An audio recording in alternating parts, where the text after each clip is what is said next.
That you all gave us a couple of hours of your time today.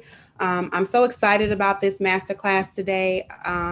Me and Dr. M have known each other for a little bit, and he's a I'm so excited about this masterclass today. That, y'all. I'm sorry. Hold on. Me and Dr. M have known each other. Me and Dr. M have known each other for a little bit, and he's a phenomenal. Sorry, guys. Getting some feedback, aren't you? Yeah, it goes right to the where I stream live. So I apologize about that. But me and Dr. M have known each other for a little bit, and he's so phenomenal. He's just such a wise person in general, but especially in that business space and like the mental part behind it. You know, tactically we can do our businesses, but there really is a mindset that goes into really being a successful business owner or entrepreneur. So I'm very, very excited to have Dr. M speaking with us and teaching us today. So I want to give you all just a little bit of information about the Wynners Club, just in case you are not versed on the Wynners Club. So we are a business development consulting company. I am the owner, Christina Wynn. The company is a play on my last name. And so we offer business coaching. We do professional writing like grant writing and proposal writing. We help prepare business loans and help you access capital for your business. And then we do business education. So this master class that you all are a part of is part of our education initiative. And we also have an online course. The online course, the purpose of it is to help business owners or entrepreneurs produce a business plan and a pitch deck. So for those business owners who are looking for loan dollars or even grant dollars, at the minimum, you need to have a business plan. It's required for a loan, but as a grant writer, we really, really love when our business owners have a business plan because it gives us content to work from. And so the online course that we offer, the second cohort will begin March 6th. And so if you are a business owner, or if you're even in the idea phase of your business and you know that you need support in building out your business plan or your pitch deck, I encourage you to definitely check out our online course. And you all can send me a message, you all can email me if you have questions about that. And so that is all that I have to share about the Wynners Club. Now I want us to do introductions. So I like to open up these master classes by everyone introducing themselves by giving your name, your business elevator pitch, similar to what I just did, and then to share a fun fact about yourself that we cannot find on your resume or on your LinkedIn page. So I'll go ahead and share my fun fact. My fun fact is I have never lived outside of the state of Illinois, and I'm changing that this year. I'm planning on moving to California because it is time for me to experience something other than the flat state of Illinois. So that's my fun fact. And then I'll go ahead and just pass the mic, and we will go to Sarah next. If you would please introduce yourself. Oh, you have to unmute yourself, please. Can you hear me now? Yes. Perfect. My name is Sarah Royster. I am the founder and owner of Serendipity Childcare. We've been open for about 15 years now in our current location, 2 or 3 years prior to that. And my fun fact is I've lived a little bit everywhere, but Sioux Falls is the oddest place that I ever lived, and I moved there. My job relocated me shortly after college, and I love to scuba dive. Well, wait a minute. Where is Sioux Falls? I've never even heard of that. South Dakota. South Dakota. Interesting. Okay. That's very interesting. Thank you for sharing, Sarah. You're welcome. Next, I'm going to pass it to Patrick. If you could please introduce yourself. Yes, good evening, everyone, and thank you, Christina, for this opportunity. My name is Patrick Zaki Young, and I'm an executive director for Urban Tech Academy. Urban Tech Academy is an organization or a nonprofit that provides IT training for youth and adults, as well as workforce development training. I'm also the executive director of a renewable energy company that focus on providing workforce development training in the renewable space, solar as well as geothermal. And my fun fact is I've actually traveled the world to 4 different countries. Wow, that's dope. Wow. What 4 countries? Um, Actually, it's a lot more than 4. I've been to Italy, France, Turkey, Spain, Greece, um, and Sicily, yeah, Nice. and Nice. Israel. Oh, Wow. very nice. Very Wow. nice. I Thank want you. to ask you some more about Israel. I spent a lot of time there, so we'll learn. We'll get a chance to Okay, talk a little bit more. Nice. okay. Thank you for sharing, Patrick. We had a couple people come in a little after the intro or after the intro that I gave. So we're doing our introductions now, your name, your 30-second elevator pitch, and then sharing a fun fact about yourself that we cannot find on your resume. And so I will go next to Latoya. Hello, Christina. Hey, girl. Hey. Thank you so much for this opportunity. My name is Latoya Trotter, and I am currently an engineer at a utility company. I am looking to transition out of my full-time employment. I have an entrepreneurial spirit, and to be honest, because I am an engineer, I am super calculated in my steps. So I'm not necessarily ready to jump out right this moment, but I am putting the infrastructure in place in order to make that happen. What I'm doing currently is real estate investment. I am looking to purchase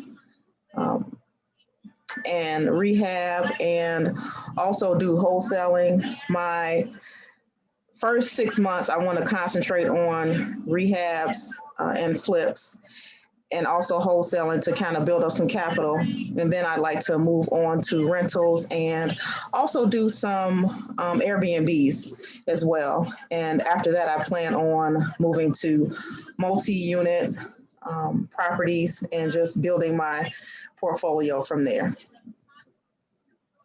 Fun fact. I love that. Fun fact. Thank you, Andre. My I phone. love that. Yeah. I can cut a rug. If you're older than 30, you probably know what that means. If you're not, you may not. But I am a dancer.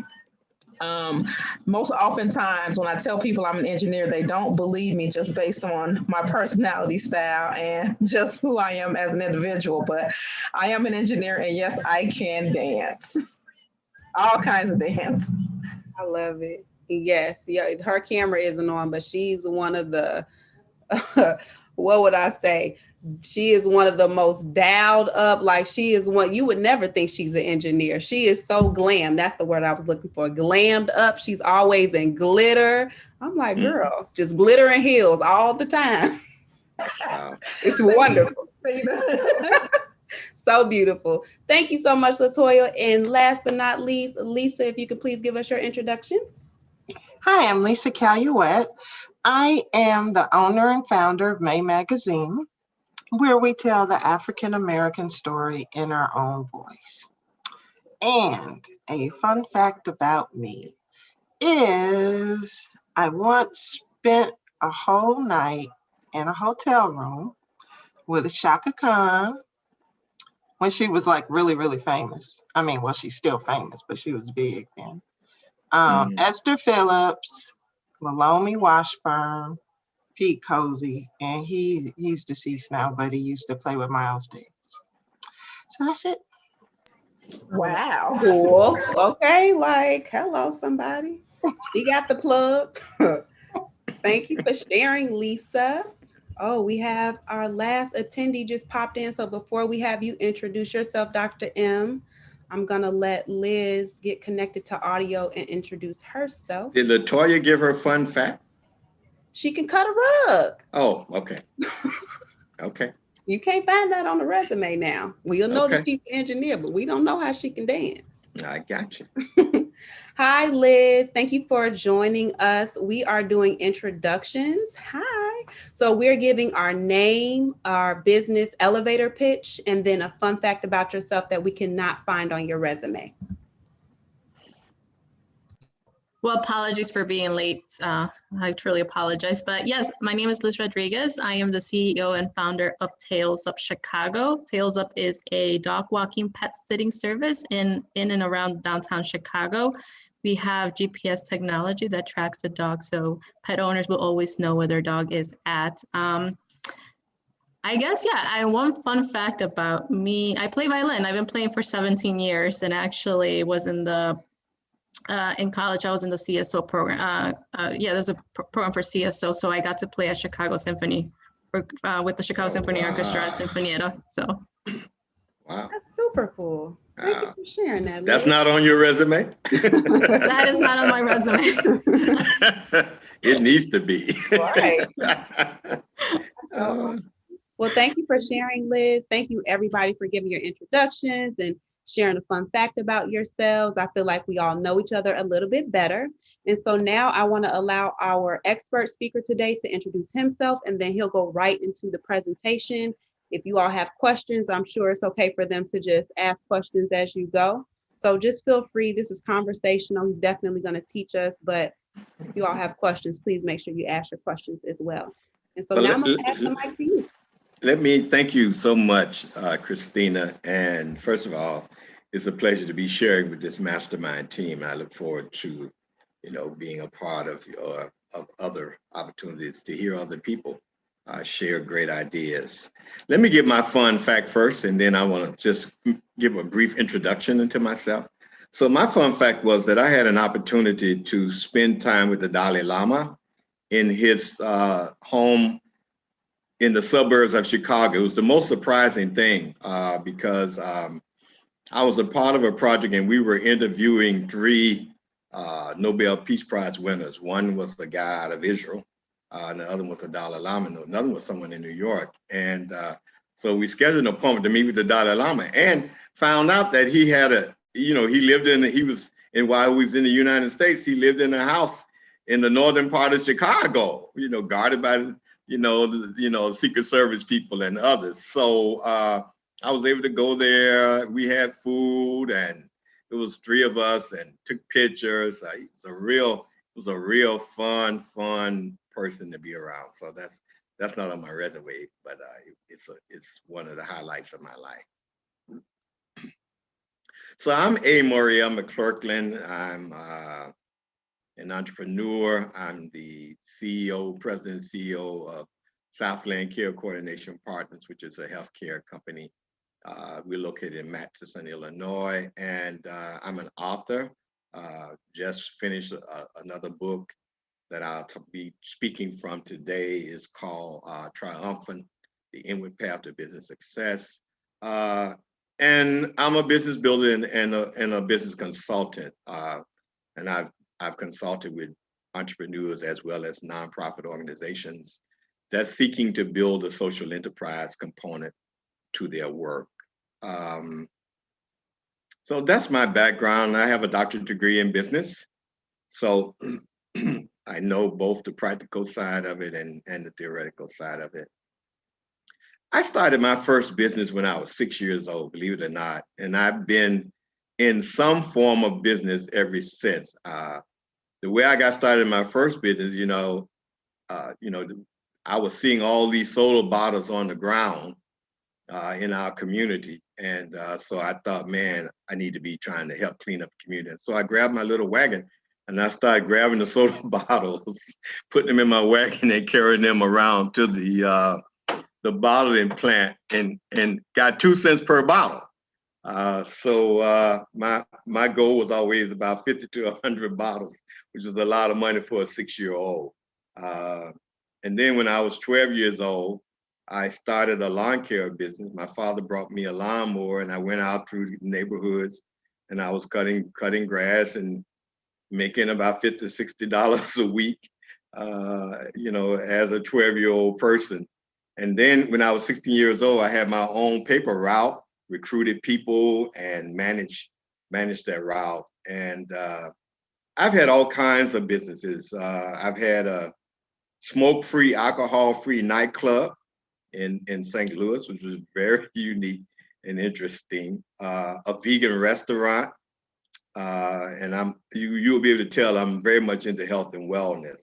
I owned a shoe store and a clothing store, and I had a company that did wellness programs for the steel industry. So I have been in business. Most of them have been successful, but some haven't.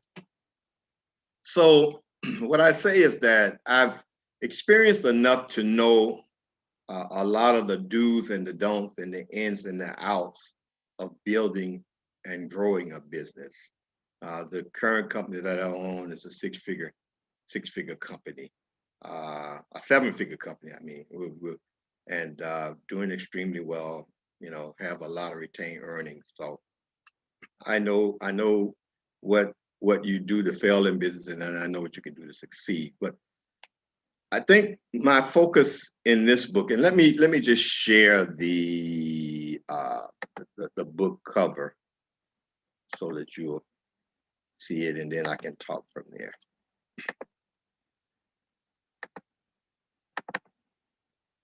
So what became very important to me, I think over the past maybe 15 years, 10 years, is I saw so many people, I've seen so many people throughout my business and professional career who were able to have a successful business in terms of the bottom line of financial profitability, but their successful business didn't translate into a successful life. And, you know, there's so many stories of people who were able to increase their bottom line, but it didn't translate into a life of happiness and a life of joy, a life of being fulfilled and feeling like you're living a life that's very meaningful and gaining a lot of contentment out of it. And you know, I can just call the role of a lot of people, but I think about people who've been successful and committed suicide, and you know, people who've been successful and ended up going to jail, like WorldCom, because of their character. And I started, you know, making notes from my own experience, my personal life, and from talking to other people. And I began to realize what I said which is the sort of the philosophy behind this book and the philosophy behind my presentation, and that is, to grow your business successfully, you have to successfully grow yourself. Let me say that again. To grow your business successfully, you have to successfully grow yourself. And so let me start by defining what I mean by success so that we're all on the same page. So what I mean by success is, first of all, obviously we're talking about financial success, because no business can be sustainable without being profitable. That's a given. But when I say success, I'm talking about more than just money. I'm talking about building a business that we derive a sense of life success from. A business where we enjoy going to work every day. A business where what we're doing and how we do it resonates with our deepest values and principles. And a business that at the end of the day, we feel like it was worth it for all that we put into it. And so to build that kind of a business where the takeaway is more than just money, but the takeaway is enjoyment, peace of mind, contentment, satisfaction, a sense of fulfillment. We can't do that without growing ourselves as we grow our business. One of the things I talk about in this book, one of the things I point out in this book is that the research shows that being an entrepreneur is a high stress occupation. I mean, think about it. And especially and I'm not talking about the people who start out, they can invest $25, $30 million in the business up front. I'm talking about small business owners, entrepreneurs, startup entrepreneurs, people like us. who are leaving our jobs and trying to take our skills and expertise and start a business. So it's a high stress occupation. And so let's look at it. You're putting whatever your financial resources are at risk, because very few of us can start a business by going into a bank and saying, look, I want to start a business, give me $10 million. Or maybe like a Zuckerberg say, I got a business idea, give me $50 million to invest in this business idea. I mean, very few of us can do that. So it means that whatever resources we're putting into it are resources that have been hard earned by us, along with some maybe small business loans. We put in long hours, because when you're starting a business, it depends on you more than anything. So you're putting in long hours. You deal with a lot of disappointments and setbacks because things don't always go the way we want it to go. So there's a lot of disappointments and a lot of frustrations, and that translates into a lot of stress. And so in the book, I mentioned the results of a study that shows that entrepreneurs, 30 to 40% of the entrepreneurs suffer from depression, from being bipolar, and from a lot of emotional and mental health problems. So again, it goes into why I felt it was important to talk about how do we build ourselves up within our mind, within our emotions and our thinking and our values and et cetera, so that we can weather the storm of building and growing a business, because building and growing a business is a very challenging effort to undertake. So I start by talking about, in the book, I start out by talking about the power of our dreams. And in that section of the book, in that introduction of the book, I start by saying that you really have to dream big to be an entrepreneur. And that means that you have to have a vision of the future, of where you think you can be in the future, and what you think you can build in terms of your business dream. And it has to be big and compelling enough to drive you to act in the midst of all the obstacles and the hurdles that will present itself before you even make the first effort. I mean, sometimes when you just think about it, and I was thinking about the person who's an engineer and who can cut a step, Latoya, and she said, I'm a detailed person, so I'm taking my time and make sure that everything is straight. And you have to do that, because even before you get started, when you just start thinking about, I'm going to build a business, it seems like a mountain. There's a mountain in front of you. I mean, you think about all the things that it's going to take, and there is a whole mountain in front of you. And so your dream has to be big, and it has to be powerful enough to allow you to climb that mountain. And even though you get short of breath and everything else, you have to have a vision that's compelling. You have to have a compelling vision. And a lot of times, and the money is not a big enough compelling vision. I can tell you that right now. Because a lot of times it's going to be a long time before you see the money. So, with this company that we started, Southland Care Coordination Partners, it took us 4 years to break even. I mean, we're on the plus side of it now, but it took 4 years to break even. So during those 4 years, what was my motivation? I mean, I had to have a vision bigger than just looking in the balance sheet or looking in the profit loss statements. Other than that, I would have quit long before I started. So I talk about having a compelling vision. And then from there, I start talking about you have to know your why. So you have to have a compelling vision, but you have to have a compelling reason behind that vision. What makes, why do you get up in the morning? Why do you do what you do? So you have to answer the question, why? And I remember one of my companies that I consulted with is a young lady, very talented young lady in New York, who had been working as a realtor for another company, making a lot of money for the company, and only getting a small percentage of it for herself because of the, of the way that her deal was structured. So her share wasn't very high, but the amount of money she was working the company was a lot. So she wanted to go on her own. And so we talked about her business strategy. We talked about her business plan, and we went through all the marketing plans and all the due diligence that you're supposed to go to when you're developing a business strategy. But she was still discouraged at everything that happened. She was discouraged. And so finally I said, what's your why?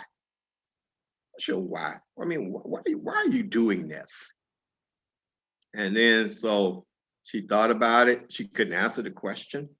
So I said, well, I'll tell you what, you think about it for about a week. And when we in our next session, you come back and you tell me your why. And then when she came back, she said, I don't really know my why. And I said, well, if you don't know your why, if you don't have a compelling vision, that's one thing. But if you don't have a compelling reason, that's another. And I said, if you don't know your why, then don't do it anymore until you figure it out. Because if you don't know why you're doing something, and if the reason behind it is not compelling, then you're going to have many discouraging and depressing moments as an entrepreneur. See, my why is that I like to help people. And so everything that I have done in business has been about helping people. I've started businesses with the goal of, through products and services, helping to make people's lives better. And that's why even when the business wasn't profitable, I could keep doing it, because my reason behind it, my motivation behind what I'm doing was big enough to keep me going. I was in healthcare. I believed that improving people's health was important, and I was going to keep going while I built this business to help improve the health of people. And so that's why it was important to know your why. And so that's one of the chapters in this book. And that's one of the things that's important on the inward path to business success. You have to know your why. Then the third thing I talk about in the book is, which is probably one of my favorite chapters, is becoming more than who you are. Jim Rohn, who writes a lot of books on personal success and personal development, said, to become more, to have more, you have to become more. And someone else said that, building a business is an opportunity for you to become your best self. And so what I say in the book is that if you're going to be successful in business, you have to bring your best self to the game. You have to bring your best thoughts. You have to bring your hardest work. You have to bring your motivation. You have to bring your best skills. So that's where the whole concept of growing yourself, so when you're in business, it forces you to become better at being you. If you're going to have employees, you got to become better with your interpersonal skills. If you're going to be able to sell your business, you got to become better at promoting who you are. So if you have some self-esteem issues and you got to get in front of some people and talk about your company and sell your company and pitch your company, and you don't have enough confidence to get in front of people and just say, this is what my company is about, and give the best pitch about who you are and what your company is about, then your low self-esteem is going to impact your company. Or if you have a low self-esteem and you don't feel good enough about your product or service, you'll undervalue it. You won't charge enough because you won't feel it's worthy enough to be charging for it. Or a lot of times, because we don't feel good about who we are, we sabotage what we're doing. So you have to grow yourself. You have to grow your esteem. And you have to work through your flaws. And just think about Weinberg, who was a top-notch movie producer, made a lot of money in business, but he never could get a handle on his sexuality. And so in the height of all the money he's made, then all of these charges come out about his being, somebody who was sexually harassing and sexually abusing others. And that's because he was growing the bottom line, but he wasn't growing his character. And so if you don't grow your character as you grow your business, at some point, your character is going to negatively impact your business. A lot of times employees are turned off by a business owner's character. In many ways, you don't know how to talk to people, or she don't know how to treat people, or she don't know how to own up to mistakes. So he's always blaming somebody else for what goes wrong in the company.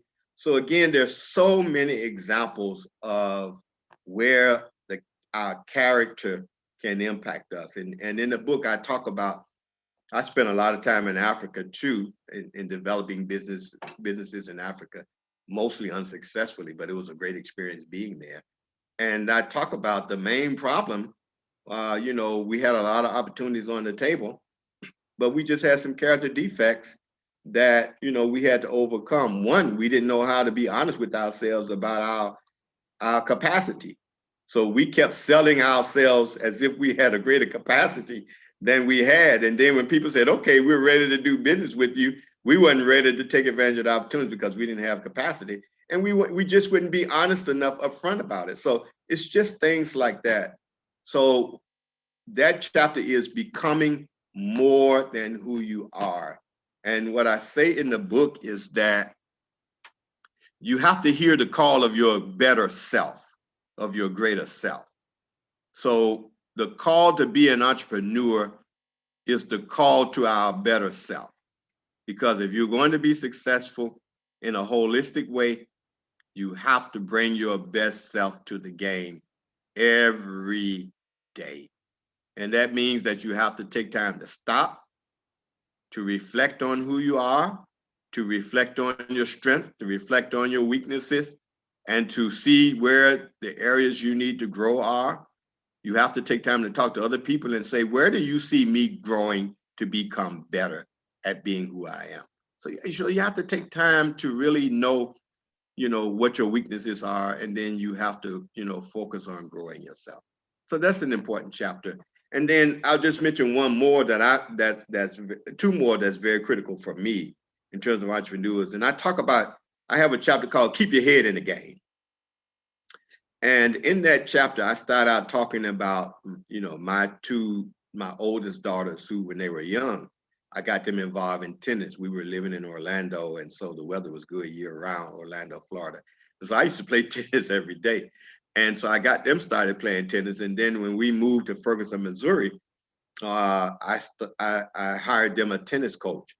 And so by the time they entered in high school, they were very talented. They were number 1 and number 2 on their tennis team. But when I used to go to see them play matches, they lost often to people who were not as good as they were. And it was for 2 reasons. So what I did was I started saying to them, you're not winning a battle between your ears. It has nothing to do with your talent. You're losing a battle between your ears. And so I came up with this phrase, keep your head in the game. And what I was saying with them is that, number 1, I said to them, you're letting your insecurities and self-doubt affect your performance. It's not your talent. You're talented enough to beat anybody, but your doubts about yourself is affecting your performance. Number 2, you're letting your frustrations, you don't know how to make a mistake and move on from it in the next moment and focus on the moment that is at hand. So you keep dwelling on your mistakes. And because you're dwelling on your mistakes, you're getting frustrated. So I pivot from that story to the whole idea of what I see happen with business owners in terms of keeping their heads in the game. 1, and I've seen this happen in my own company, and I've had to do a lot of training with my staff around this. 1 is that we become problem focused. Every time a problem occurs, and when you're in business, at least in my business, that's all the time. There's always some new challenge, COVID or something that will occur when you are in business. And I try to train my senior management team to focus on solutions and see problems as opportunities to be innovators. Because the most successful businessmen, if you take Apple or if you take Amazon, it's because they were innovators. So, or there's a lot of people who've been successful in COVID now because they found, they couldn't sell food out of their stores. They couldn't have people come down in their restaurants and sit down and eat. They created a whole new business structure, business model around getting food to people, either by coming in, ordering and taking out, or by having it delivered. So they were able to see the challenge of COVID as an opportunity to be an innovator. But for a lot of us, we get so stuck on the problems, and you can run into a lot of problems as an entrepreneur, especially if you're a small entrepreneur, instead of being solution focused. So that's one of the things about keeping your head in the game. So in that chapter, I talk about building mental toughness and building mental resilience. Mental toughness is the things that allow you to face the difficult times. So positive self-talk, listening, a lot of times there's a lot of chatter going on in our heads, and most of the time it's not good. We fill our minds with all of our fears and anxieties and our doubts, and they're speaking to us every day. So we have to learn to engage in positive self-talk. But before we can engage in positive self-talk, we have to be mindful. We have to practice mindfulness. So you have to know what's going on inside your thoughts. You have to pay attention to how you're thinking every second of the day. And then you have to engage in positive self-talk.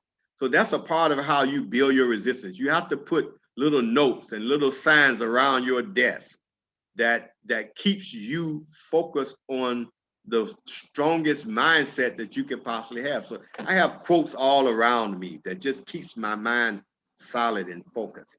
That's something else that you have to do. Resilience is how you bounce back from a setback. So, I talk about, we have to be able to forgive ourselves of mistakes because, there's a lot of learning in business that will happen from doing the wrong things. And you can't spend a lot of time focusing on, man, I should have did this differently. You have to keep looking at, okay, what do I do better next? So building resilience is about how we bounce back from moments of setback. So that's keeping your head in the game. And then in the final chapters of the book, I talk about self-love and self-care. And they're two sides of the same thing. And so when I start talking about self-love, I say, what is the real energy? What is the fuel that drives us anyone to success? Real success, where you come out of it not just with a lot of money, but contentment and fulfillment. And I said, being crazy in love with yourself. How many of us are crazy in love with ourselves? Not many. Because our view of ourselves is often impacted by how somebody else views us. And so I give this definition of love, and I use a Hebrew word, ahava. In our regular understanding of love, we usually feel love by what somebody else is doing towards us. So somebody else is treating us right, or somebody else is giving us a special kind of attention. We say, man, I feel loved. But in the Hebrew definition of the word ahava, it means an inflow. It's an inflow. So love is not what other people, it's not based on what other people are doing towards you, but it's something that starts inside you. So it's your own appreciation of yourself. So I have a saying, you can't feel bad your way to doing the best. To do your best, you have to feel the best about yourself. And that's why self-love, loving yourself, is the real fuel that drives the engine to success. Because if you are sanely in love with yourself and give yourself the esteem, the appreciation, the value, and the respect that you should be giving yourself every day, you will be surprised how much that feeling, that internal feeling of feeling great about you, will translate into effort. It will give you the adrenaline, the drive, the push to win. It's amazing. It's amazing how much loving yourself, appreciating yourself, valuing yourself, and esteeming yourself, and respecting yourself, and affirming yourself, and expressing yourself will drive your business building and business growing efforts.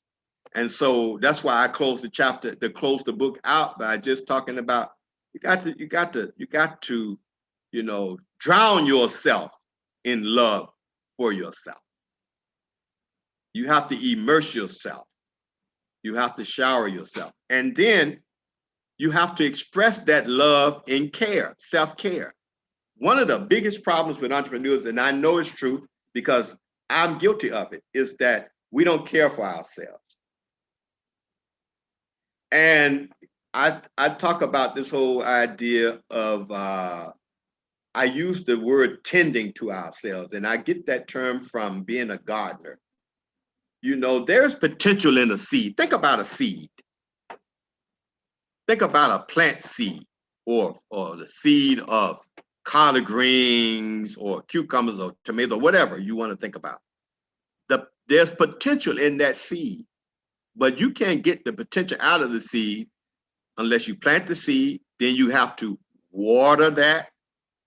Then you have to pull up weeds from around it.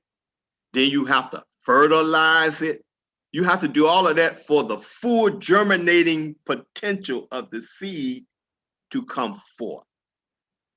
And I call that watering and de-weeding and fertilizing. That's called care.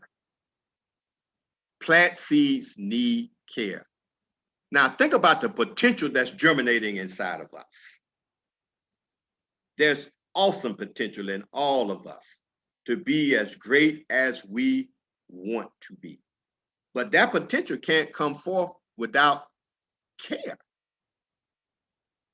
We often, as entrepreneurs, my business partner and I, we used to be working long hours, and I would say to him, and he would say to me, we have this joke. We'd be laughing until our back started hurting, and then we started having to go and get some help. Working all these long hours. We don't know how to create work-life balance as entrepreneurs. That's important. That's important. You can't kill the goose that's laying the golden egg, and the goose that's laying the egg, it's you.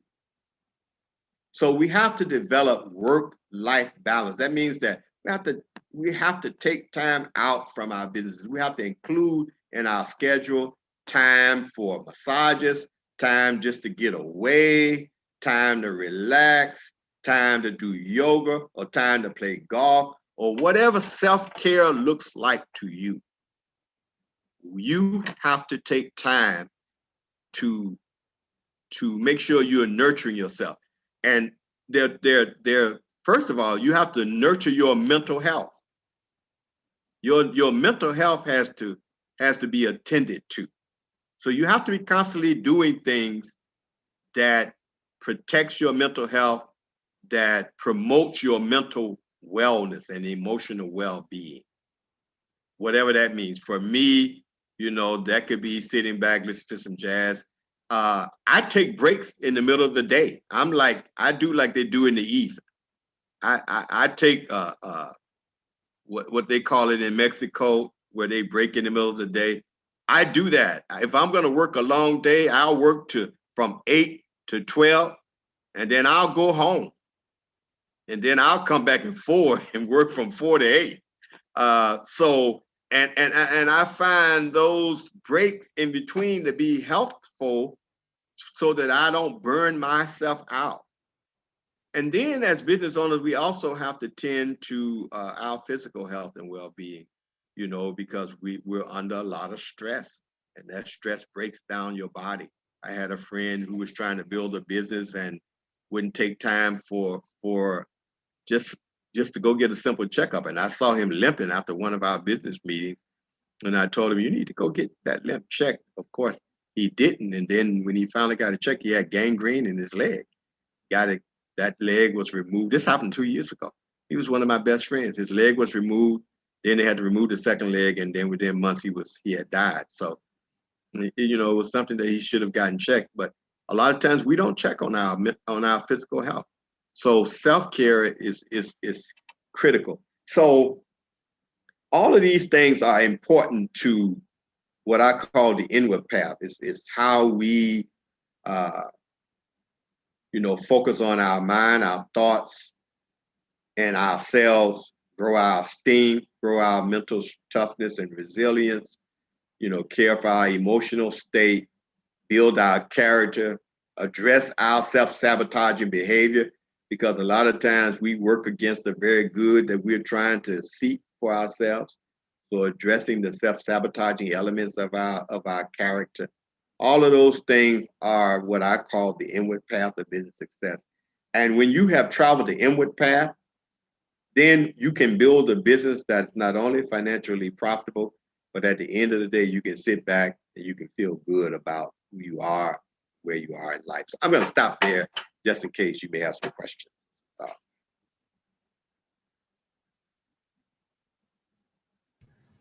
I do have a question while others are thinking of their question. So you gave a lot of great points about things that we need to do, right? To really develop ourselves mentally, physically, emotionally.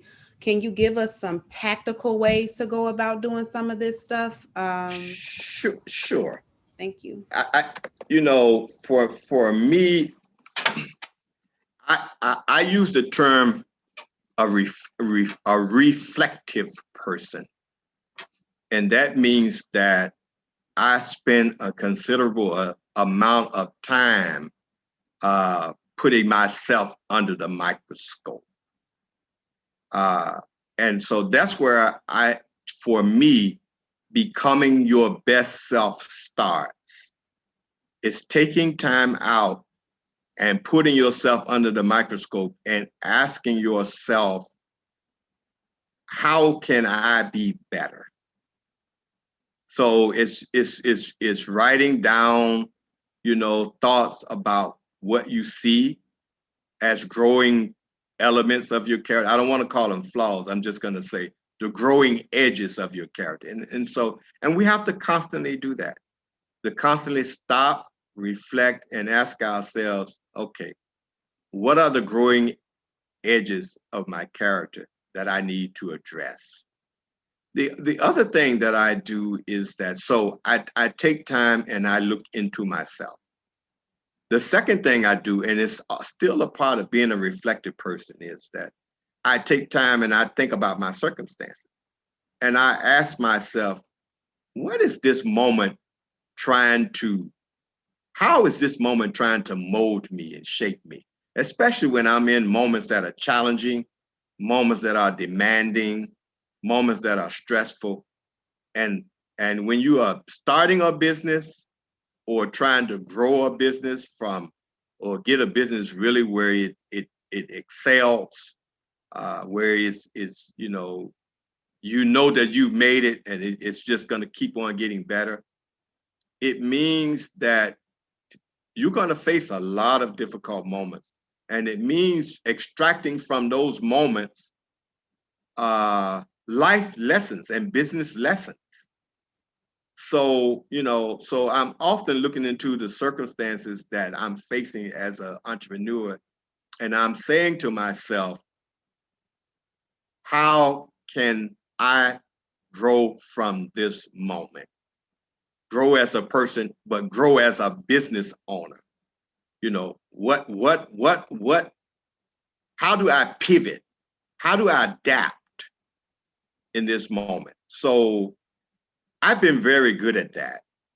And so I often see changes before they occur. I mean, we were the first, when COVID started to happen, I sat back and I started asking myself, what is COVID trying to get us as a company to do? Forget about the fact, all the challenges, the risk of catching it and dying and all that. I said, what is COVID speaking to our company? And I said, you know what? We're going to have to shift to a remote company. And I was saying this back in April, before they'd even shut anything down. I said, COVID is telling us right now, we need to be able to build our company as a company where the staff can work remotely. And so I went to my board, the owners, and I said, look, I'm going to buy computers and phones and the monitoring software, and I'm sending everybody home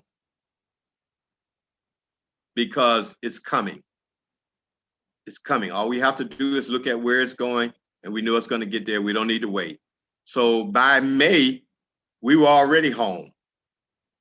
By the time they had issued the shutdown, which is around August, we had been home for a couple of months. And one of the companies we were contracting with, because they didn't have the capacity for their staff to work at remotely because they had not prepared adequately, that meant they gave us more work. They gave us some of the work that their own staff was doing because we were looking ahead and saying, what is the virus saying to us? So, that's a practical strategy of looking at yourself. Okay, how do you grow yourself to grow your business? What are your growing edges? How do you become better at being who you are? And then looking at your circumstances and saying, how is this circumstance speaking to me as a person and me as a business owner? And what can I incorporate into myself and my business strategy from the moment I'm in? So now we're in 2021, and we're starting to have our strategy meetings now. And I'm asking, how do we leap into this year? I mean, we were very successful last year, even in the midst of COVID. We were extremely successful. We tripled our income, our annual income in COVID, in a COVID era, because we were innovative and always looking at how do we be better in order to do better. So now I'm asking the question, how do we leap? How do we leap into this year? And again, I ask it from a personal level. I'm asking, what is 2021 calling out to me? 2021 is calling out to me.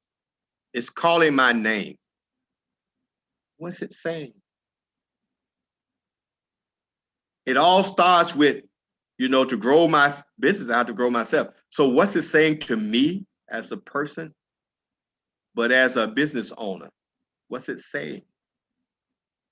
And, from taking the time to think on that question, and ask the question and dwell on it, and then as a board, we're dwelling on it, our strategy, we're going to leap forward. So I guess the final answer to what you're asking, Christine, is that just to stay proactive, to keep looking at yourself as an extension of your business. So I don't see myself and then I see the business. I see myself as the business.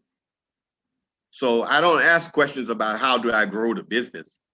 That doesn't include how do I grow myself, or what changes do I need to make for the business, without asking what changes do I need to make for myself.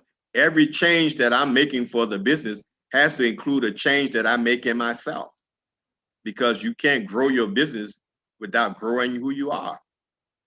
And that's a practical strategy. Just be a reflective person and think about, what the moment is saying to you and personally, and then how does that translate to your business? Anyone else? Hi. Hi. It was Yes. beautifully said. Honestly, it's just it resonated with me, and I think self-love is very, very important, and it is a reflection of who you are. I mean, as a person, but it reflects on your business, and it's been a long road that I've incorporated that self-love as soon as I started the business, and this was back in 2016. I needed to grow as a person. Gain more confidence. And how did I do that? So it's always been, I've gone through different challenges, and how do I grow as a person? And it like I said, it was just beautifully said. I resonated with it, and I think it's every day something new, something challenging, and I keep learning as I go. I keep learning. Oh, definitely. It's, business is, I have this saying, I have all these little sayings with my staff. And one of the things I say is that we wake up every day and we have these big plans for this big party the day it's going to be for us. And we've already ordered the cake, and we've already ordered the balloons, and we got everybody coming. And then somebody shows up and his name is Problems. And we're trying to figure out who invited you to this party. And we're mad and we're upset. And that Problem showed up to our party and crashed our day. So I train my staff. I say, well, at every party I throw, Party is on the list. He's never an uninvited guest. And so I'm never surprised when he show up. I know he's coming. And so again, it's a mindset. I know that there are going to be some problems. So when the problems show up, I'm never surprised. I expected them. And I focus, one of the things I talk about in the book is, are we problem focused or are we solution focused? So I'm not a problem focused person. I'm a solution focused person, and I know problems are going to come. Actually, I just graduated the Goldman Sachs 10,000 Small Business Program. And one of the things, as I said, I learn every day. I'm growing every day as a person. I mean, even in my personal life, but in my business life, because like I said, that reflects. But one of the advisors, the best advice he gave me is like, get out of your head. And I tend to overthink stuff. Whatever it is I have, I'll overthink over and over and over. And obviously that's taking time away from other stuff that I could be doing. So what you said just resonated to me. And after that, I've applied that advice. I've applied it, and it's changed my outlook on a lot of things. Instead of playing scenarios or just things, mistakes, whatever in my head, I just, how do I overcome this? So it's definitely the best advice I've gotten so far. I mean, not so far, but last year. Well, if you send me, for this group only, if you send me your addresses to Christina, I'm going to send you an autograph copy of my book when it comes out in about 3 weeks. Christina, how much time do we have? I was going to read a section of the book real quick. How much time do we have? 9 p.m. So we still okay, have great. So just talking about love, let me read a couple of quotes. So this is from Paula Borowski, and she states, here's the thing, quote, here's the thing. If you don't see self-love as an essential business skill, we need to talk right now. Sure, improving your sales funnel or conversion rates matter. Actually, they matter a whole lot. But you can't grow your business without confidence. And that's where self-love comes in. End of quote. And now let me read this quote from Jackson Bliss, because I think this is very powerful. He says, self-love begins the transformative process of creating a positive loop inside our brain. And so I said, stated another way, self-love program our mind for success. It does this by allowing us to feel worthy and capable of being the best, experiencing the best, and living the best life possible. That's the power of self-love. And I'm not saying this to say don't have a good business strategy, don't have a good marketing plan, and don't price your product or service correctly. I'm not trying to eliminate any of those things. But I'm simply saying is that we don't need any more entrepreneurs who are billionaires, but they're alcoholics, or they're billionaires, but they're taking pills every day because they're depressed and they're not enjoying their lives. Or Robin Williams, who was a successful comedian, quote, successful, but he committed suicide because of some of his medical conditions. Or, the list goes on and on and on. Our success has to be a life success. So at the end of the day, we want to make money, but we want to live a life of contentment in the midst of it. Anyone And else? oh, go ahead. No, go ahead. Oh, go ahead, Liz. No, and that's absolutely true. And like I said, as I was doing the program for Goldman Sachs, I had to be at my most vulnerable to get feedback from my peers. And one of those is expressing how sometimes I, throughout having my business, I have a lot of anxiety, and people assume that I'm super outgoing because that's how I come off as, confident. People, when they see me, they're like, oh, she's so confident. I know my worth. This is what people are seeing, but there has been like many ups and downs mentally that I have tons of anxiety. So when I get home, I'm super anxious. And people are not seeing that. So I had to really learn how to love myself. And, I started meditation. I started just certain practices to kind of overcome that. I still haven't. I mean, it's still in progress, but I think people just don't talk about. We don't talk about it. The mental Yes. aspect, any part. I mean, it's kind of like a hush hush topic, like, oh my God, she has anxiety, she has that. People don't want to talk about it. But to me, I just found out, I found that way of talking about it is actually good for me.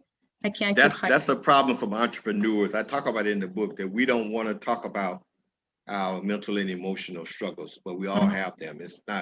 You're not the only person with anxieties. I mean, think about, trying to figure out where the next payroll is coming from. What kind of anxieties does that create for you? And if your payroll is $70,000 and your business is COVID and you haven't received any income, and so you're trying to figure out, what are you going to do next? The anxiety is not made up; it's real. Yeah, and people just don't talk about it. I think people see it as a weakness, and it's really not a weakness. No. It's something that, needs to be talked about a lot more, because like you said, Robin Williams committed suicide, and it's a true story for a lot of people, and depending on even any career at any point. So I've made it a point to not let that overwhelm me, but I'm very aware of it. And at the end of the day, if I need to talk about it, I'll talk about it.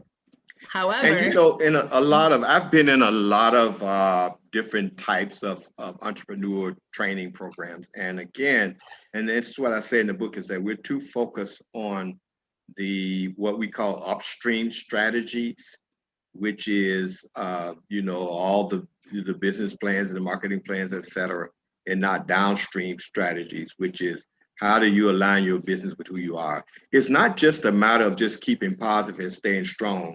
A lot of us are in business that don't align with our core values.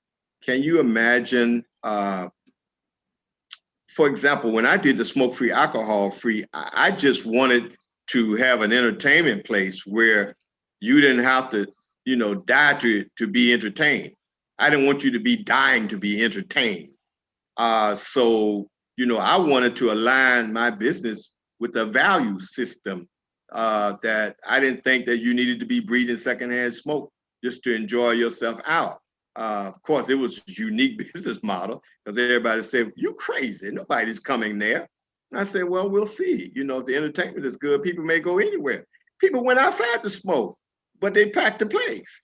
But I didn't want to, just to make money, compromise my values. And so that's what I mean about alignment, and you see more companies doing that. Some companies are going green. they want to make money, but they value the environment. And so they're trying to package their product in sustainable packages or use sustainable technology. They want to reduce their greenhouse gas emissions or their footprint, their environmental footprint. And it's all about aligning their inner values with their business model. You see people doing that more and more and more and more. So that's what I mean about the inside out business focus. It's not just about the money. My father said to me, money makes you more of who you are. I mean, he pissed me off when he said that because he was asking me what was I going to do when I graduated from high school. And I said, I'm going to college. He said, what are you going to major? I said, engineering. He said, why engineering? I said, because it's going to make me a lot of money. And he looked at me so frustrated, like, you stupid. And he said to me, money just makes you more of who you are. And he walked away. I was furious. What does he mean? Money just makes you more. Money is the key to everything, you know? So, you know, I took a few days and I was reflective. And then I went back and I asked him, and I said, Dad, what do you mean by that? He said, well, if you are a cocaine addict and you are poor and I give you $1 million, he said, I didn't make you better. I just made you go from a $5 habit to $1 million habit. He said, if you're a fool and you don't make a lot and I give you $1 million, I just made you 1,000,000 times more of the fool than you were. So money only amplifies who you are. It doesn't make you who you are. It makes you more of who you are. So he said, look, if you want to be an engineer, but not because of the money. Be an engineer because it fits your values, what you want for your life, or you feel like you can make a difference being an engineer. But don't do anything just for the money. So I'm saying that we do a lot of entrepreneurial workshops and we talk about everything, but we don't talk about anxiety. We don't talk about what do you do when anxiety is hit, as if a business owner's life is not filled with anxiety. Or what do you do when depression hits? Because believe me, for the first 4 years of not having any income and having to continue to work and not get paid and having to do some consulting work on the side to keep my business going, I fought with depression to make sure it didn't overtake me. But we don't talk about depression. We don't talk about anxiety. All we talk about is, here's how you make sure you have the right sales strategy. Here's how we make sure your numbers are correct, and et cetera, et cetera, et cetera. I mean, that is very, very, very true. And, you know, depression hits and it'll reflect on your business. I mean, it's happened to me a couple of times. And the thing is, you know, as entrepreneurs, we're able to relate with each other because we understand the struggle, you know. Sure. But for the outsiders, when it comes to family, friends, you know, they don't understand. So sometimes people are like, well, you can do better. You got this.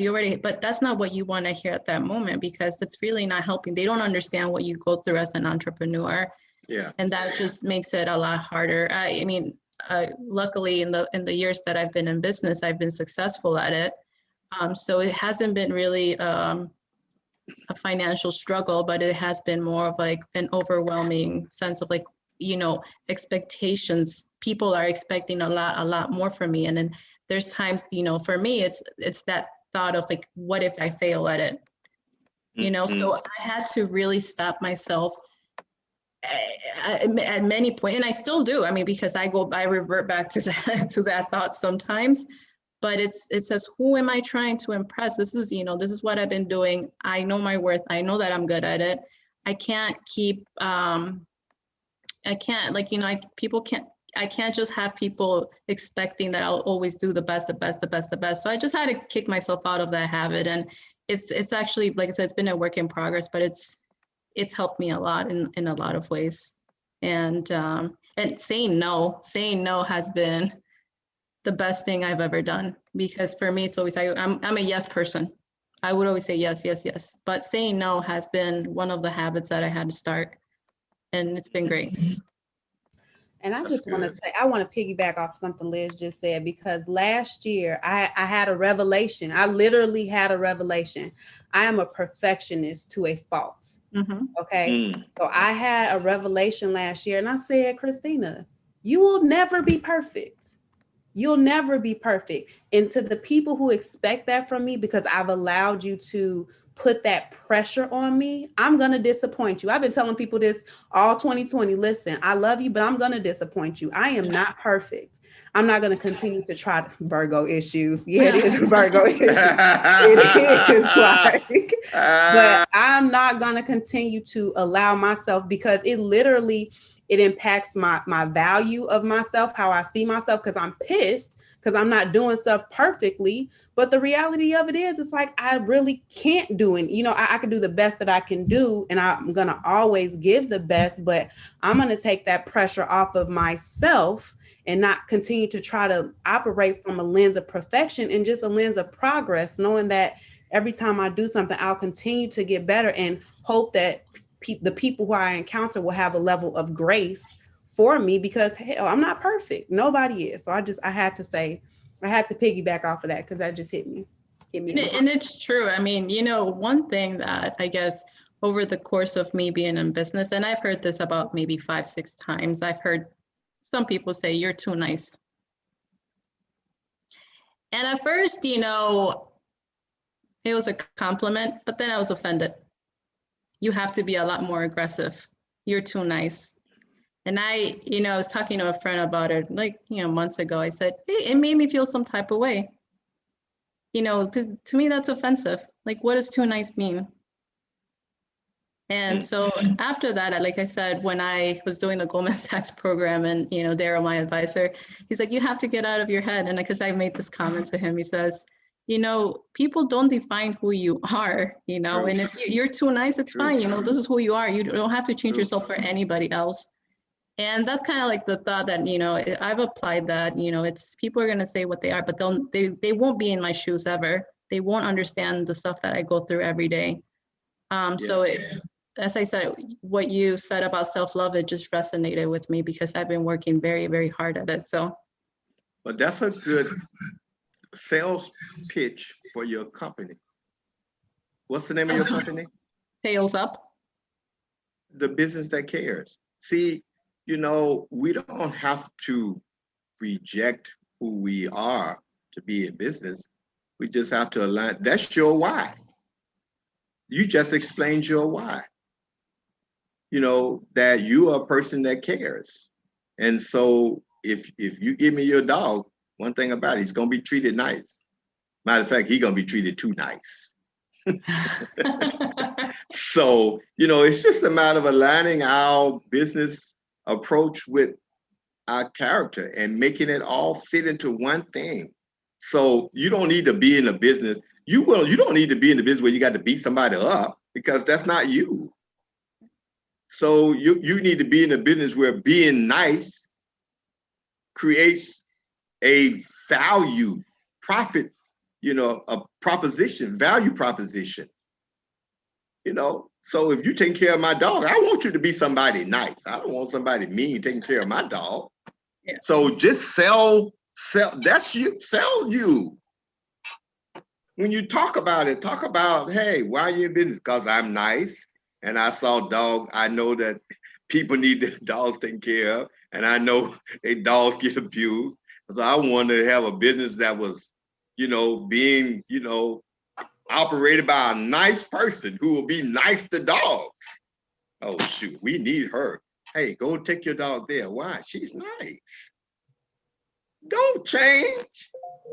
Build your business strategy around who you are. That's called downstream and upstream alignment. Yeah. I like that, though. That's very own good. It. It's perfect for the business you're in. For people who want their dogs treated nice.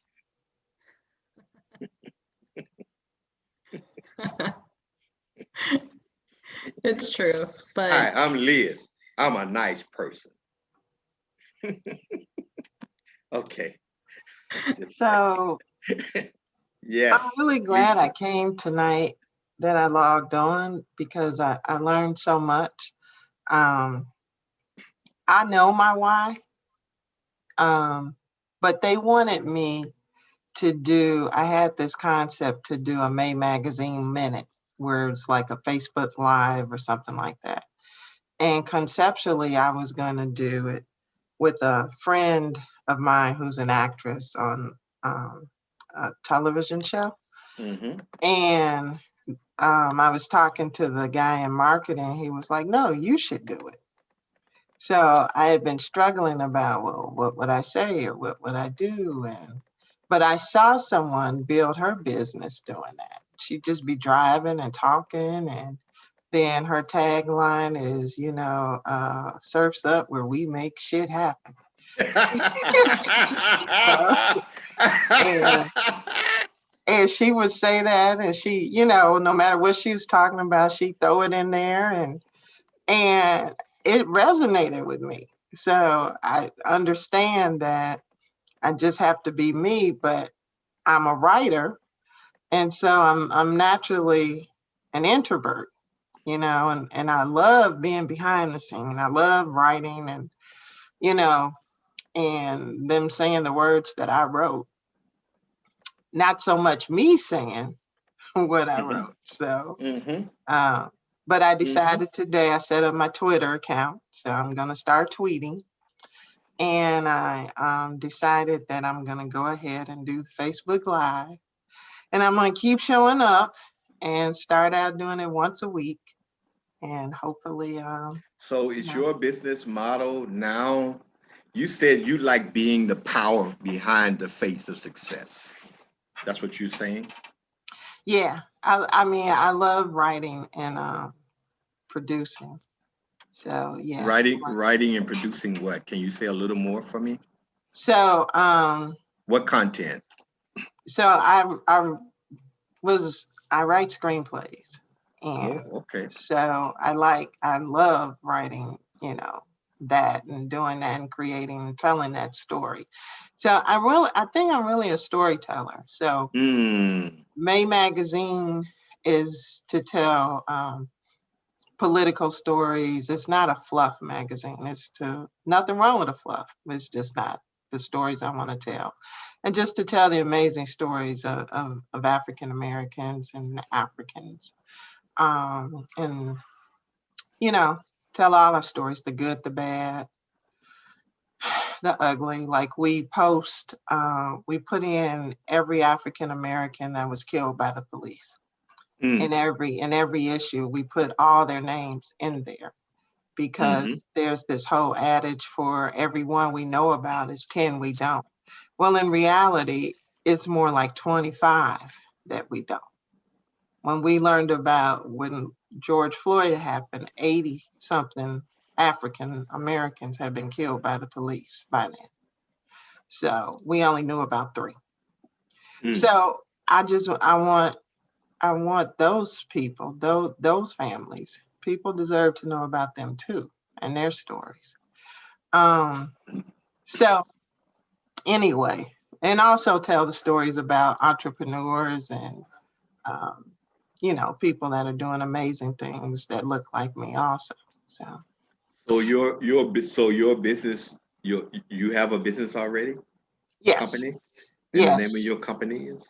So it's May Magazine is my magazine. Okay. So that's the name. Okay. And then yeah. Okay. So that's what you're working to promote, which is May Magazine? Yes. How do you make, if I can ask, if I'm going too far to questions, let me know. How do you make money that just from that business model? So we're selling advertising. Okay. And we're also selling subscriptions now. We were giving it away, but now we're selling subscriptions. And so we're doing monthly as well as yearly. But I think, but again, I think what you're saying is so powerful because you like helping people tell the stories they have to tell. And, there are people who are writing, there are people who have stuff in their heads, but they can't get it out. They don't even know where to start. And there are people who have things that they've gotten out on paper, but they can't get it into a screenplay. So, and I mean, you can only imagine the amount of people who dream of being a writer and don't even begin to know where to start to get the story out of their head into a book. Who needs you? Yeah, they need you.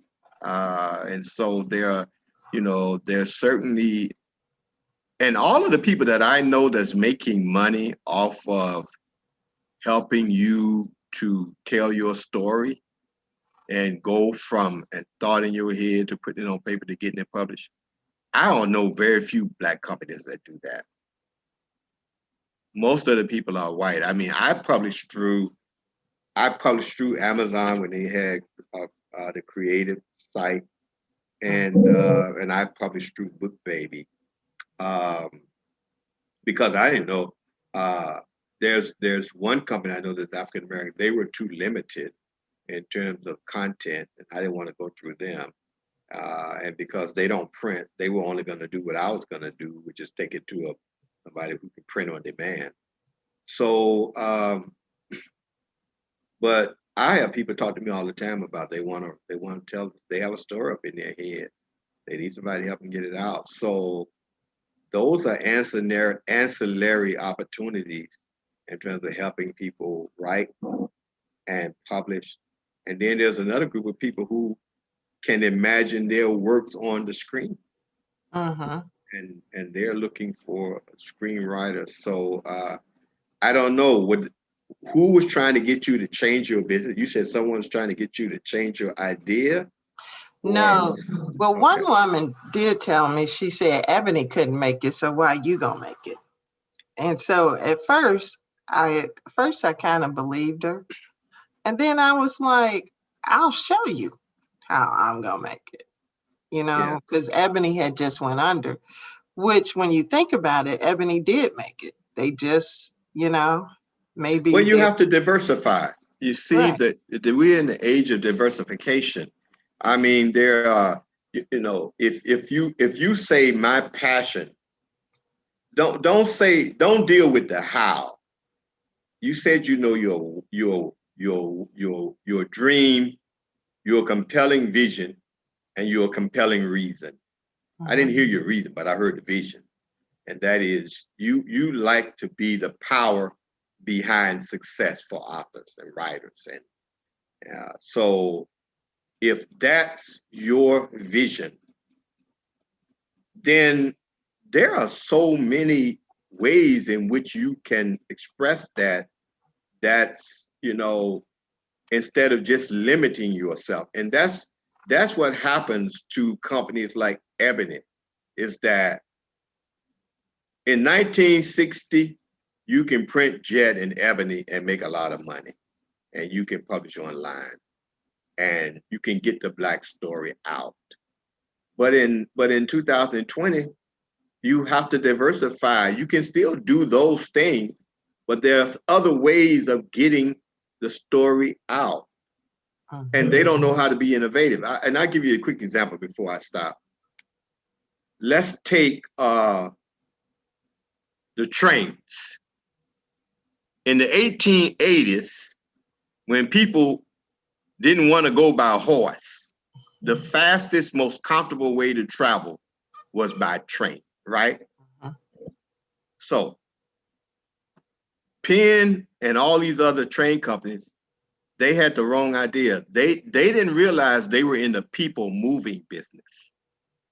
They thought they were in the train business.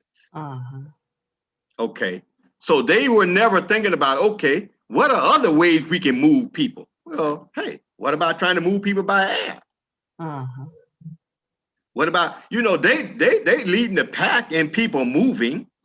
They had 100% on the market besides a horse. They should have been the persons that's experimenting with the electric car, the automobile. They should have been the people backing up the Wright brothers, but they get stuck to one delivery approach. So I'm saying, if you were saying that you are trying to make sure people can tell their story, don't get stuck on one little how. Find every kind of possible way you can do that still have to do with people writing and then producing their stuff on screen. And do it. Because Ebony just got stuck. They had one way of doing it. Times change, they still doing it the same way. Well, hey, if you still trying to run a train and people are flying, okay, you're going out of business. Right. You got to find new ways of, moving people around.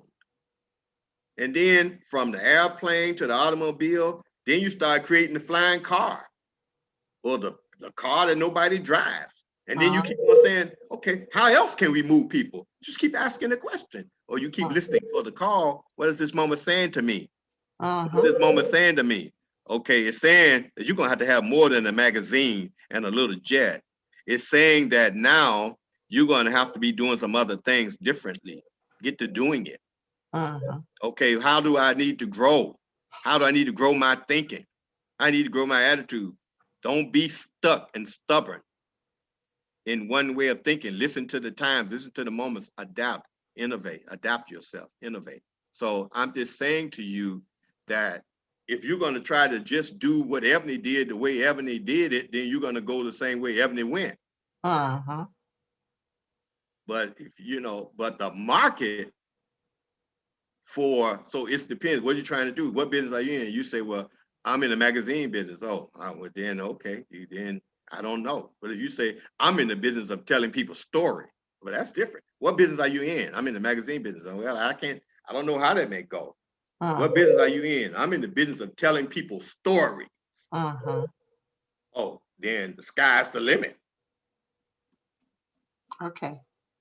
You see what I'm saying? You follow what I'm saying? So what business are you in? I'm in the business of telling people stories. That's what I'm saying then. So now, so don't be locked in. There's a lot of ways to tell my story now. Right. So if you just can tell it one way, then next year I may not want it told that way. So you have to keep on, and there will be new ways of telling my story. Some people, my son told me my first book I wrote about manhood, he said, men don't read. I said, oh, they don't read? So I produced the audio version now. Do they listen? Right.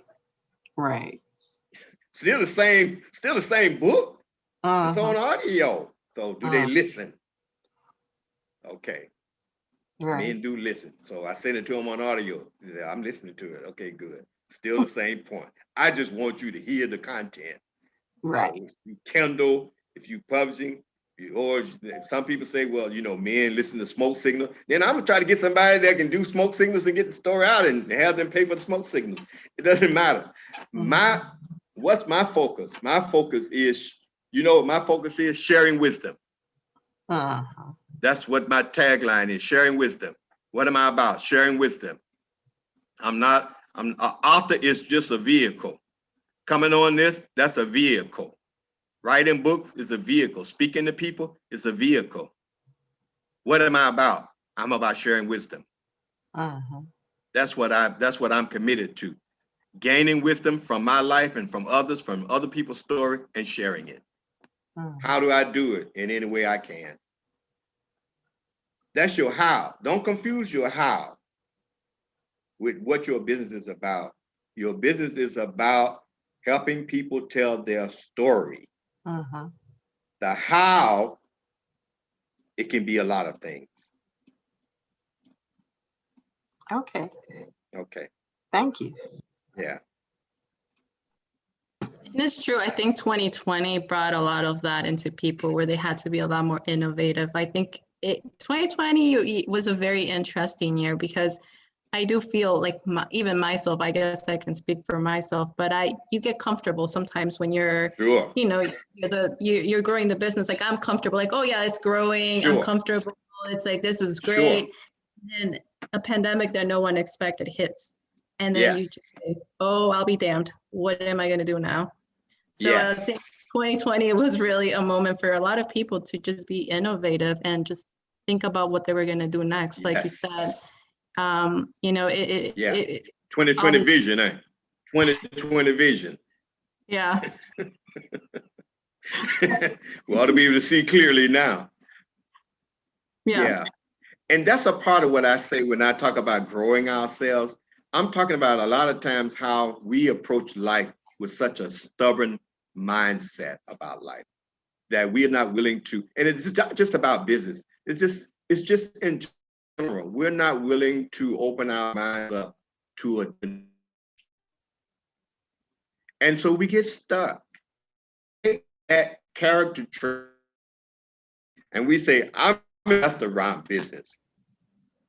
So we're fighting with the governor to allow us to have people to come and sit in. We're in the restaurant business. Are you in a restaurant business? We're in the sit down restaurant. That's what business you're in. But that business is not doing very well right now. You don't have a value to serve people good food beyond them just coming into your restaurant and sitting down where you can innovate. We're just stubborn. We can be stubborn. And so it carries over to our business. And that's what I mean by you have to grow yourself. You have to grow yourself. You can't get stuck in your own character defects or the challenging or the growing edges of your character. And so keep your mind open. Don't shift. Don't shift what's important to you. Keep your mind open to new ways to express what's important to you. And it's true when, like, even how Lisa said she had some naysayers when it came to her, you know, with her magazine. Same thing happened. I mean, if you would have said to me 5-6 years ago, Liz, you're going to be a dog walker. You're going to be in the dog walking business. I would have said, you're crazy. I went to school. I have a degree in biology. Why am I going to be walking dogs? Yeah. When I started the business, I remember that I was so excited. I actually started walking through WAG. I'm not sure if you've heard about WAG, but it's like an Uber for dogs. So basically it's an app. Mm-hmm. The person requests the dog walk and they just send a stranger to someone's home. Like, here, this is what you get, but they're not really vetting the person. They're just send a stranger to your home. So that's kind of how I started doing this. I had gotten laid off my job. Well, they offered me another job in another city and I didn't take it. So I got laid off and I said, well, you know what? I'm just going to do this in the meantime. So I actually, you know, I've grown up with dogs, but I didn't even think dog walking was a thing. You know, you let the dog back in the backyard and that's kind of what it is. So like dog walking to me was like, oh, this is cool. So anyway, but my passion for animals, you know, I gave it a go, just meanwhile till I figured things out. And surprisingly, I loved being outside and I loved walking dogs. You know, I would go by Navy Pier and walk all these dogs. And so one day, I remember that I would walk dogs and I would say, you know, Uber is it's not very reliable. It's not consistent. It's just, you know, it's sending me to different places, different homes. I mean, there were several times where I almost got bitten by a dog. So anyway, I said, it would be nice if I had a business that I could have 5 dogs in just one building. So I would remember walking by River North, West Loop, like with my dog. I'm like, that'd be so cool if I had 5-6 dogs in this building. So when I started building the company, when I came, it was by pure chance, okay? So I was walking a dog through WAG. This lady in one building in the West Loop runs up to me and she says, hey, Liz, I don't know this lady at that time. And she says, you know, the doorman has said really good things about you. I just got an 8-week-old French bulldog and I wanted to ask you if you can walk my dog. And I looked at her and I said, yeah, sure. And this is the question. She asked, do you walk for a business? Do you walk for a business or do you have your own business? And I looked at her and at that moment I said, I have my own business. Oh, great. I want you to start walking Sammy 2 times a week starting next week. So I went home and I'm thinking, oh crap, I just lied to someone. I don't have a business. I don't know anything about starting a business, but here I am. So I remember sitting that night and I doodled and I was drawing and I came up with the logo, the whole concept. And I just started from that, you know? So why do you say that was chance? Why do you say that was chance? Why do you say that happened by chance? I want to say I was at the right place at the right time. No, that's not true. That's not true. See, that's why I say we have to be reflective, because our desires are calling out to us, reaching out to us, pulling on us, tugging on us. And that's why I had to come to a place where I trust my life. I trust my life. I remember, and this is where it all started, Liz. I remember my car, Amco had messed up my transmission. It was a brand new car too, and they took it apart for a problem that they didn't understand. It was a foreign car, and they didn't understand it, and so they took it apart. And when they put it back together, the transmission never worked right. And so, you know, I couldn't afford to get another car at that time. That was the way in my Florida days, and so I was driving this car around, transmission straining all the time. It could never go into the third gear, so you know, it gets to that point where it needs to go into the regular drive and it's straining. And I had gone to a few places to get a car, and I didn't have any money to put down, and so they wouldn't give me a car without putting some money down. I wasn't gonna put no money down. And so, to make a long story short, so one day I'm in this car. I just left the final car place. They had allowed me to take the car all the way home, the brand new car, and then they called me and they said, "Are you gonna have to put some money down on it?"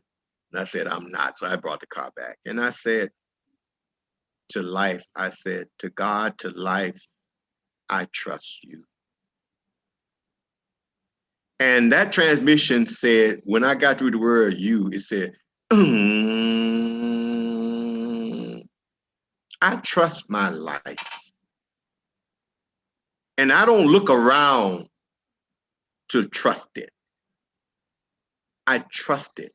And the reason why I trust it, because there's too much order in the midst of the disorder in this universe. The planets are all in alignment. They are moving bodies that don't run into each other, spinning, rotating consistently. You know, things are not happening all by accident. And so I got to the point, I said, I trust my life. I trust my life. And I trust it even when it doesn't look like it. And there's a part in the book where I talk about things are not always as they appear to be. So we learn how to see with deeper eyes. And so I'm saying to you, you know, that wasn't an accident. That was you pulling on you, pulling you to your destiny, your purpose. And that's a message to you. Trust your journey. Trust your journey. Don't look out in the storm to see. Believe it. Believe it. Trust it. It's true. I mean, I remember when I was I remember just being a child, and I would always say to my mom, I know when I grow up, I'm meant to do something, and I don't know what that is. And I remember being in college. I mean, I like my degree in biology, but I wasn't really in love with science. Mm-hmm. And I said, I don't think I'm meant to do this. And there's always that something that I knew. Sure. And you're right when you say that there's a purpose to it. I still don't know what it is. This might be just no, you know what it is. You know what it is. But it's no is that's a is, and then there's all there is. And it's life dynamic. So it is will always unfold the next is. That's why you're always listening for what that is. But right now it is what it is. And that will unfold to the next. But here's your growth. You know, when I say grow yourself to grow your business, here's what I'm gonna tell you specifically. Grow your trust. Mm-hmm. Grow your trust. Because you may be destined to have dog walkers all over the country, but you have to grow your trust to grow your company to that level. Because in the back of your mind, you keep wondering, is this for me? Or is it designed for me? Or can it happen? Or, you know, and I have a saying. I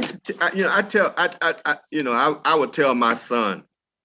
My son has, you know, he used to work for a company, and he had he's an electrician. So he was doing electrical work for a company, making good money. And then on the side, he would do some electrical stuff by himself. And I would say, why don't you go and just completely work for yourself? And he said, oh, Dad, I don't know if that can happen. I said, well, let me ask you a question. Are there people who have their own electrical company and are very successful? Mm-hmm. Sure. I said, is it written anywhere that it can't be you? Is it written somewhere that it can't be you? Is it written somewhere? He said, well, it's not written anywhere. I said, then why not you? Somebody's going to have that company. Somebody's going to make money doing it. Why not you? So eventually he took that leap of faith. Man, that guy's he made about $500,000 last year in his electrical company, and so, it's hard to imagine, but somebody at some point is going to have a nationwide pet walking company. Somebody's going to have it. Can I say something? So my growth opportunity is expanding out to Florida. So I'm here in Florida, and that's why I'm here, because we have the Chicago location. And it's true, when you said the sky is the limit, it truly is. And I've learned that, Trust your journey. Trust it. Trust it. That's your growth. That's your growth challenge. To grow your company to grow your company to the potential that it has, which is national, you must trust your journey. That's confirmation. If I ain't heard confirmation tonight. Yeah, trust your journey. You're in another state doing just what, that's confirmation. Yeah. There are 48 more states calling out. Somebody is going to answer that call. Amen. Mm-hmm. That's a fact. Somebody's going to answer it. Somebody is going to answer that call. Okay, now Dr. M, Latoya has a question that she wants to ask. I want to make sure she gets her, because I know you. Latoya, I'm glad to hear you say something. Well, thank you. There were so many nuggets that I pulled from what you said tonight, so thank you. The one question that I have is about something you started out with. It was really powerful to me. I actually put it in the chat. You said successful business does not necessarily equal a successful life. So my question around that is, for someone who does have a successful business, like you said during your time with us, it requires a lot. Yes. And I know people who are very successful in business, but their personal lives are. Yes. So thank you for that honesty, Christina. So what are your suggestions for those people who have to build their business, pour into their business, who have to, spend like late nights, like it's 9 o'clock, and we're on a call trying to, learn and grow. And I'm sure we've done our main jobs, our side jobs, whatever we've done throughout the day. We've done all that, but we're still trying to get some education and grow ourselves even at 9 o'clock at night. What's your what kind of things can you give us as let me read from this part of my book very quick to answer that. It says, building and growing the business of our dreams involves more than finding the right business idea and linking that idea to a profitable niche market. Nor is it just about creating a customer avatar or defining your value proposition or developing the right pricing or creating the right marketing or sales strategy.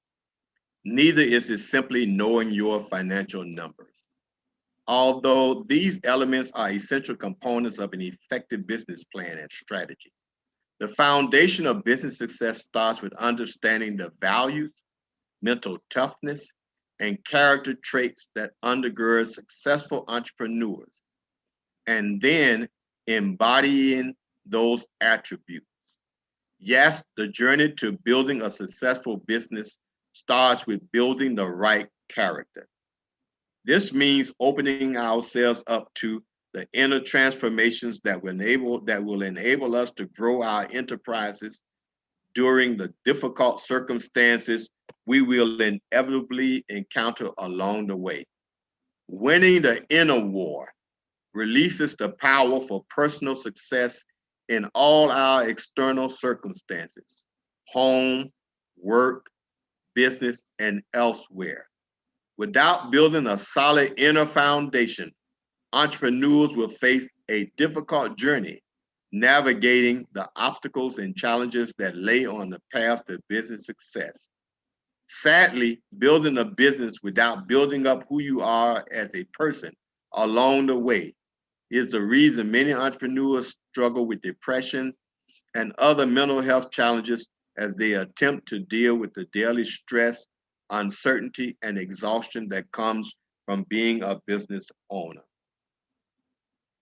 So I'm saying that you got to work on who you are. And in the book, and I'll get you a copy of it. And in the book, I talk about what that means.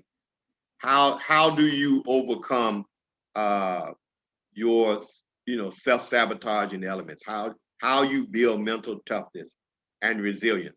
How you align your business with deeper values so that your business reflects who you are on the inside. And there is no contradiction between your business and you. You don't want to be a very spiritual person and selling cocaine, and just because it makes a lot of money, but it doesn't have to be cocaine. It could be something that doesn't align with your deeper values. So it's tapping into your deeper values. It's loving yourself and building your esteem and your confidence. It's trusting your life. It's reframing your circumstances so that you don't see problems, you see opportunities, and you then use those opportunities to be innovative in your business. So there's a lot that goes inside. It's knowing your why. It's becoming more than who you are today. So all of those things are wrapped into, how you build a solid inward path to the success that you want. So in the end, you don't have just business success, you have life success. Life success is when you are content. Business success is when you have a good balance sheet or profit and loss statement. But there are a lot of people who have a good profit statement, but their lives are deficit. They're doing deficit living, but their business is profitable. You don't want that. So it's the balance. Is that not sacrifice though? Like where is the line of sacrifice in this? Because I think what Toya said, that's why I had to raise my hand. Like, I know not only myself, but a lot of entrepreneurs where the work-life balance just doesn't always seem feasible. Of course, I want to be able to take a trip and get away. I will, get a massage and do these things. But I mean, where does that line of you have to sacrifice to get to this financial place where maybe you can start delegating things out to people? Like, where is that line? Here's the thing. If you don't have a holistic concept, then you can't build a holistic life. So for me, success can never be just the money. When I started this company, I needed $250,000 to start this company. The state wanted to give us a contract, but they said we needed to have some upfront money. So the state brought me in with another company. And this guy said to me, he gave me a piece of paper and he said, write whatever I would have to pay you to work for me on this paper. Write whatever I would have to pay you to work for me. And I said, I won't work for you. I have a vision. So now my business partner, he was not my business partner at the time. He was my tech person. He was the person that was going to build our health information platform. So he was going to all the meetings to talk about how innovative our health platform was going to be, our technology. So he's in the meeting. And so the state is telling me, so the state wanted us to do a contract together. He was going to take a part of the city. I was going to take a part of the city. We were going to be, that's what the state wanted. And he's telling the state, Moriel don't have the money to be in this business. So the state said, well, I had some people who had committed $500,000, but they hadn't produced it yet. And so the state saying, well, if you don't have the upfront money to show us, then, you know, we're not going to be able to give you your part of the contract. And this guy's telling me, you know, write whatever you need on this paper and just come work for my company and forget your business idea. So I'm telling him it's a deal breaker. I'll walk away first. I'll walk away. So he's cussing and screaming. So the state left the room and they say, y'all work it out. So this guy's cussing and screaming about, you know, you're not going to be able to do it. You don't have the money. You can just come work for me. I'll pay you whatever you worth. You don't have to worry about it. You'll be paid whatever you worth. Just put the number on the paper and I'll pay it for you. And I'm saying to him, it's a deal breaker. Because remember now, my dad told me money makes you more of who you are. I know that the money is important, but it can't be important alone. So I tell the guy, it's a deal breaker. So he leaves the room. Now, this guy who's been in about 20 meetings with me talking about the tech stuff, he says to me, I'm sick of this guy. I don't like the way he's talking to you. How much do you think you're going to need to get this business going, to show the state you have the money? I said, I need $250,000. He said, okay, let me go call my bank. Now I'm shocked. He go call his bank. They sent him a statement that he's going to commit to $250,000.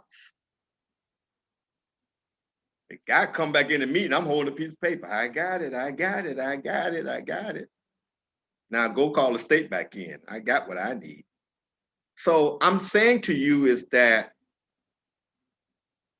all the money in the world, you can't pay me all the money in the world to make me kill my health for the money.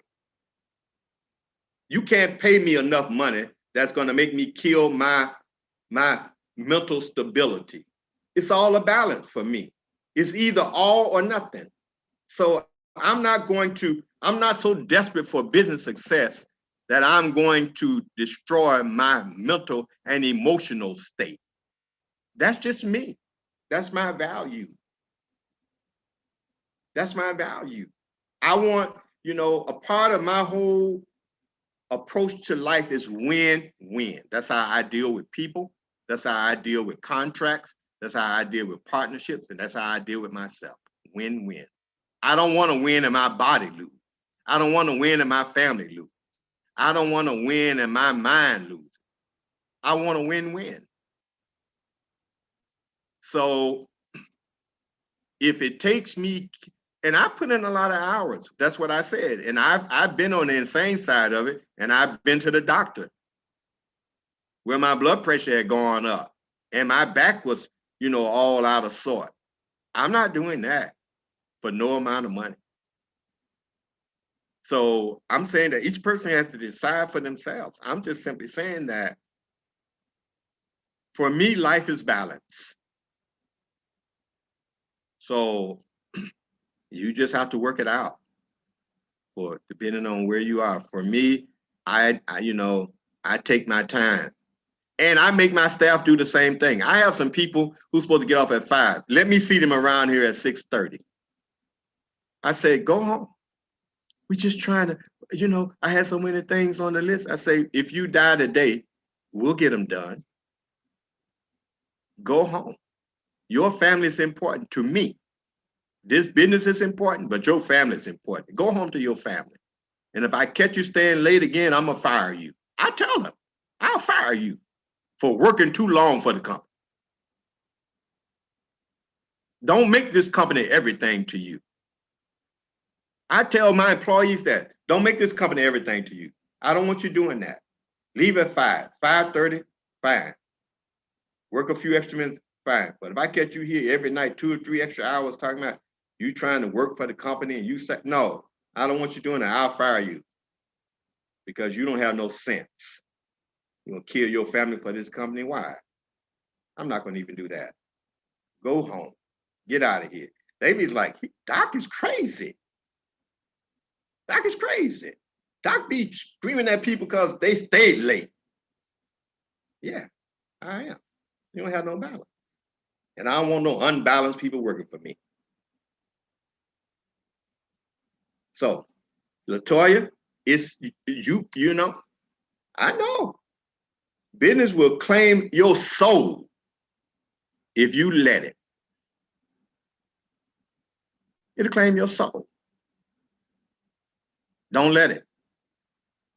Thank you for that. I Okay. received that. It's balance. There's no reason why you can't maintain your soul and be successful. Is it written somewhere you can't do that? Just because everybody else do follow a different path, is it written you can't maintain your sanity?